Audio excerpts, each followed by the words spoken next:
Halo teman-teman sekalian, kita lanjut lagi. Nah, sekarang kita ada di topik terkait dengan change in accounting estimate atau perubahan dari sisi estimasi akuntansi. Nah, di sini udah ada beberapa contoh dari perubahan estimasi gitu ya. Yang pertama itu adalah terkait dengan bad debt. Habis itu ada terkait dengan masalah inventory yang bukan FIFO average kemarin, tapi ini lebih terkait dengan misalnya inventory-nya hilang atau inventory-nya rusak dan lain sebagainya.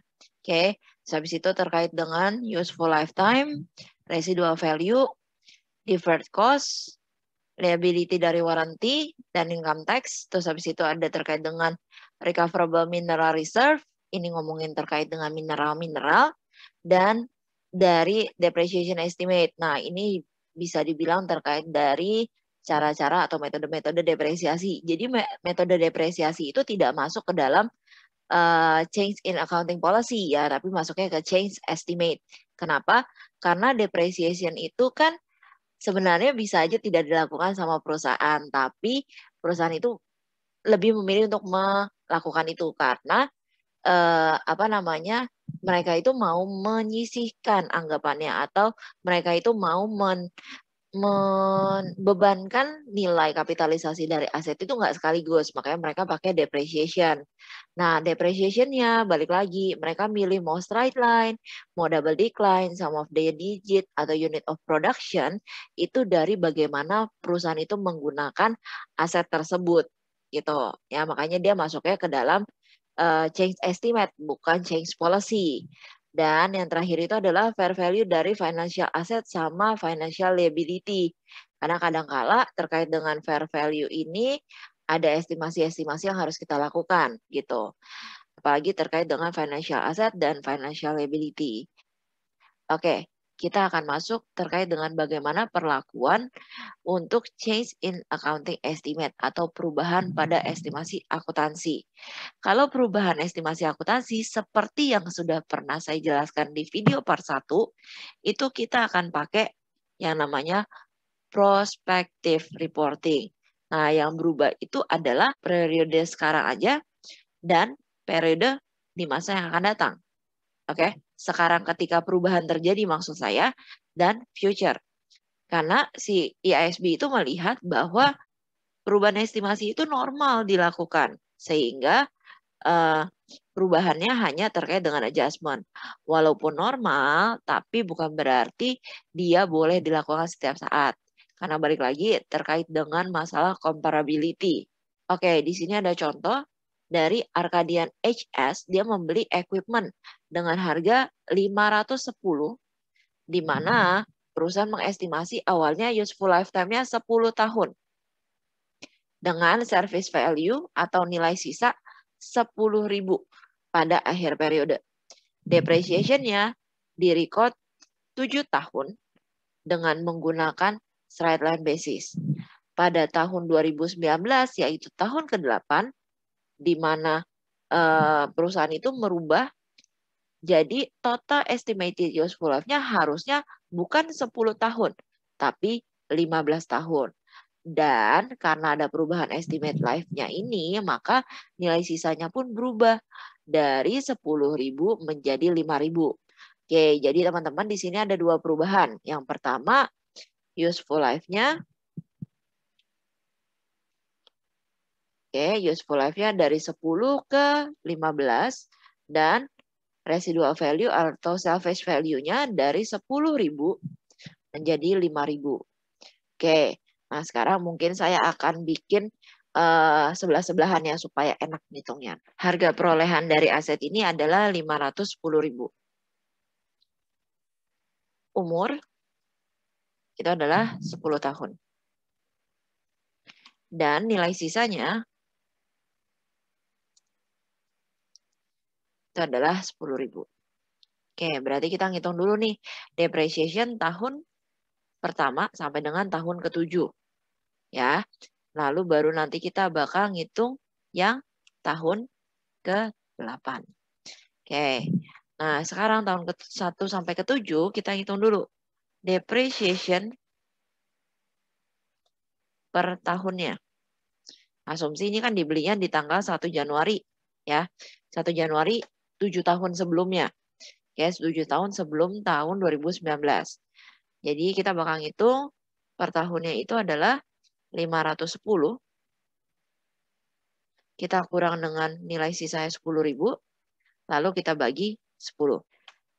Jadi angkanya itu adalah senilai 50.000 satu tahun. Nah, untuk tahun pertama sampai dengan tahun ke-7 berarti akumulasi penyusutannya itu adalah 50.000 dikali 7 tahun. 350.000. Sehingga kita bisa dapat book value sebelum tahun 2019 itu adalah sebesar 510 dikurang dengan 350. 160.000. Oke. Nah, 160.000. Terus di tahun 2019 itu terjadi perubahan, yaitu umur jadi 15 tahun. Secara total ya. Jadi nanti kita ngitung juga nih si 7 tahunnya juga termasuk. Ya. Oke.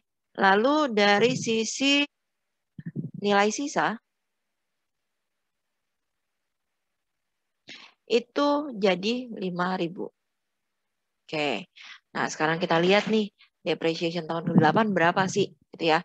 Nah, untuk tahun pertama sampai dengan tahun ke-7 apakah ada perubahan? Tidak akan ada. Tidak akan ada perubahan. Kenapa? Karena kita tidak merubah tahun belakang. Ya, kita hanya merubah tahun ke depan. Oke, jadi kita merubah tahun 2019 terus ke depannya 2020 dan selanjutnya. Oke. Nah, bagaimana perhitungannya? Pertama itu adalah kita hitung dari book value. Bukan lagi dari harga perolehan. Jadi, depreciation 2019 itu adalah dari 160.000. Atau dari ini, kita kurangin nilai sisa yang baru. Ya. Lalu kita bagi sisa umurnya. Oke. Jadi tadi kan dia bilang dari pas dia beli sampai dengan 2018 akhir ya. Karena 2019 awal kan dia udah mulai berubah nih. Nah, di tahun 2018 itu adalah 7 tahun. Dan awalnya dia mengestimasi bahwa 10 tahun. Berarti anggapannya sampai 2018 itu dia masih tinggal sisa 3 tahun lagi. Oke, tinggal sisa 3 tahun lagi. Berarti anggapannya 3 tahun ya. Terus kita lihat bahwa ternyata ada penambahan umur. Dari 10 tahun menjadi 15 tahun. Berarti dia ada tambah umur 5 tahun. Sehingga dari tahun 2019 sampai dengan nanti terakhir aset ini habis, itu adalah total 8 tahun. Ya. Oke, jadi depresiasinya adalah 19.375. Oke. Terus ngapain nih selanjutnya? Ya udah, kita tinggal bikin aja seperti di PPT ini. Depreciation expense 19.375 dan accumulated depreciation 19.375. Apa yang akan terjadi pada tahun 1 dan ke-7? Ini udah nggak usah dirubah lagi. Kita hanya mengubah 2019 dan seterusnya.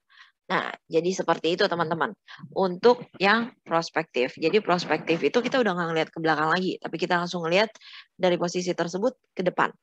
Ya, oke. Sekarang kita lihat bagaimana ketika efeknya itu adalah di AFDA. Ya, AFDA atau allowance for the full account atau pencadangan piutang tidak tertagih, itu biasanya perusahaan itu estimasinya itu adalah berupa percentage. Percentage dari piutang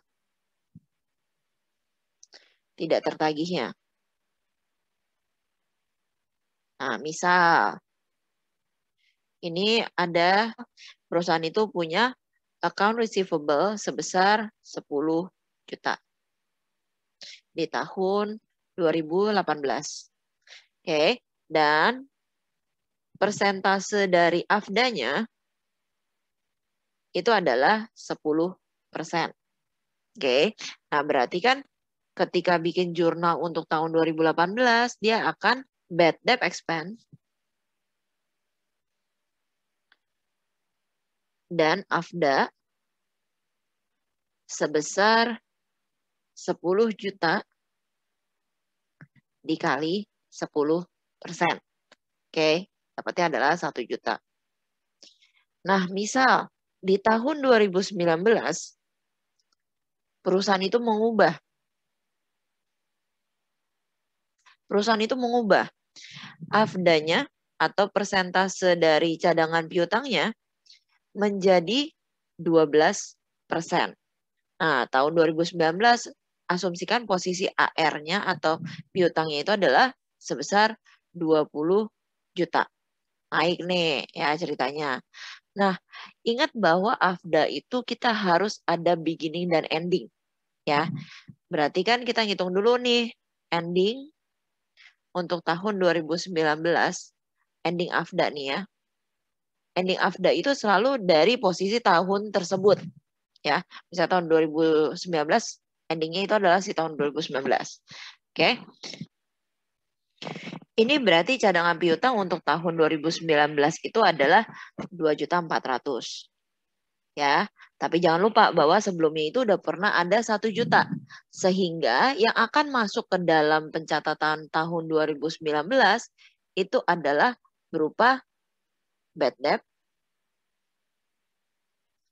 expense pada AFDA sebesar 1,4. 1,4 dari mana? Dari selisihnya. Oke, karena tahun kemarin AFDA-nya udah ada 1 juta. Dan tahun ini dia mau mengubah AFDA-nya menjadi 2,4.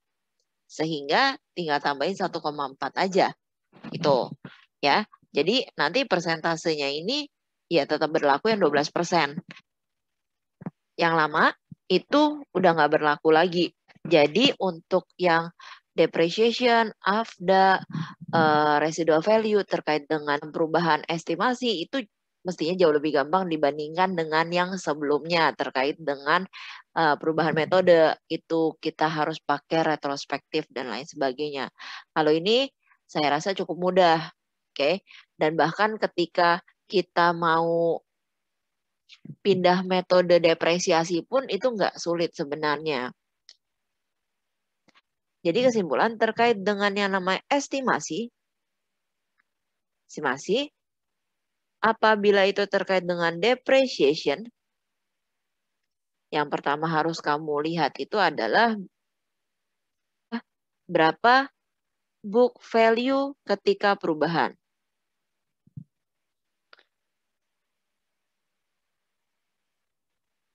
terjadi. Lalu dari nilai book value terakhir ini baru menggunakan